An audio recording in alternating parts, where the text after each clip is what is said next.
Hey everybody, it's Master Gallengeist here, bringing you my review of the latest episode of Arrow, Monument Point.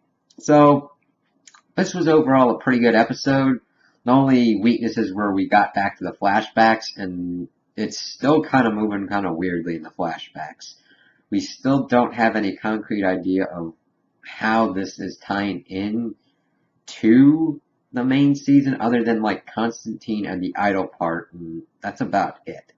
So, it was interesting dealing with the fallout from the last episode where John had killed his brother, and Ollie kind of knew that he didn't tell his wife the exact truth of what happened, and it was just kind of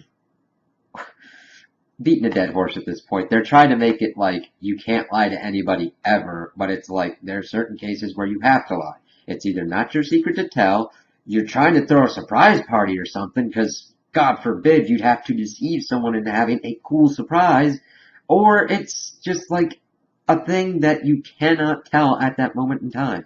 It's like, really? And then, never mind the fact that once an interesting development happened, Felicity got fired as being president of Palmer Tech, which really isn't a surprise. It's like every time we see her, she's doing mainly more stuff with Team Arrow than with actually running the company. So I'm like, why hasn't this happened sooner? Since the board has been snubbed and snubbed, but they like snubbed her because, oh, we're not making enough profit on that bio implant. It's like, you could make so much more money if you're like the person that's able to make people walk again. Because then they're like, I will support your company. And then it's like, alright then, screw you. I almost was gonna wonder if they were gonna be like, you know what, we're taking that implant out from you. And it's like, oh joy. That would have just sent them over the edge into villainous, evil corporation territory. But it's introduced some interesting developments that had to have happened in the episode. So what's going on was that Dark was pretty much implementing his plan to unleash pretty much all the nukes on the world to pretty much destroy the world. Except keeping his little bunker thing where they have Thea captured and her boyfriend has now been brainwashed, which had a nice little side thing where Anarchy came back into play and was like, I'm going to destroy the oxygen scrubbers so that way everybody suffocates and dies. And I'm like, it's actually an effective plan. But the only problem was they still don't. The same problem they had with Laurel, they have with Thea. She can be an interesting character if they do her correctly. Though she did have some badass fight sequences in here. It's almost always a relationship problem with her. But granted, most of the stuff on the show is relationship problems. I just want her to kill Malcolm. Or somebody to kill Malcolm. I mean, for crying out loud. He was the villain in the first season. He's still survived to this point. Granted, I do like John Barrowman doing Malcolm. He's always good. It's just somebody needs to take this dude out.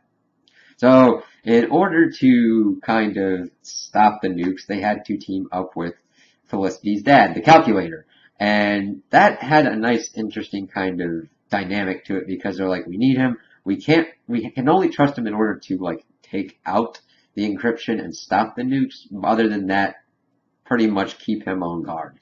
So they had to race against time to stop the kind of villains that Dark had sent after to kill the Calculator because he knew he was the only one that was going to be able to stop his plan.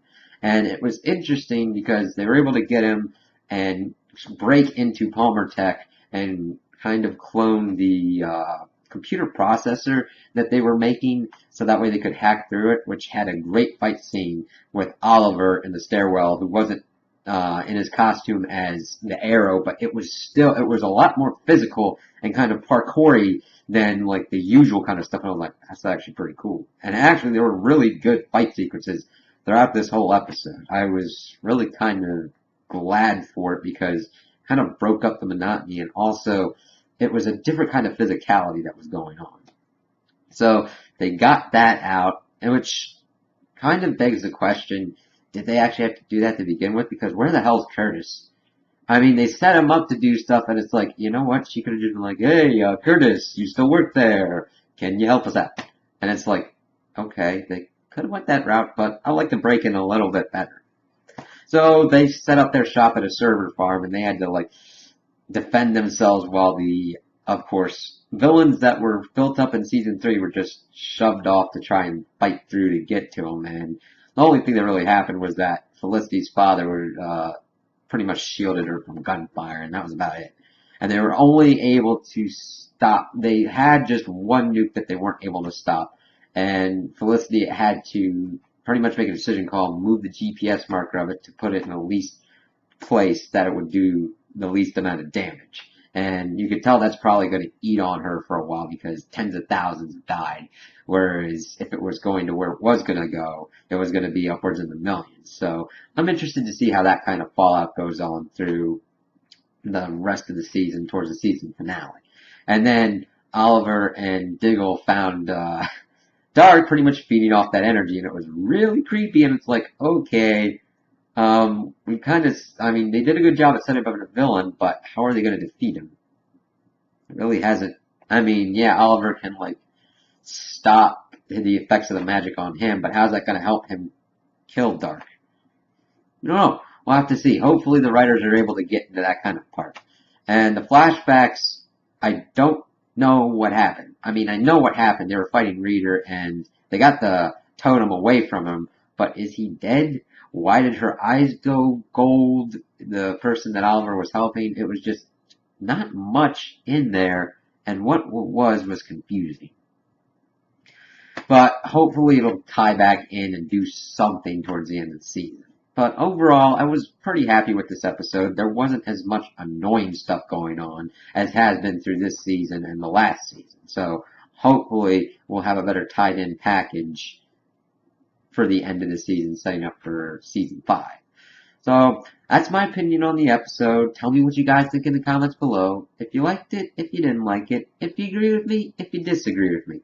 Also, like and subscribe, and I hope you have a good day.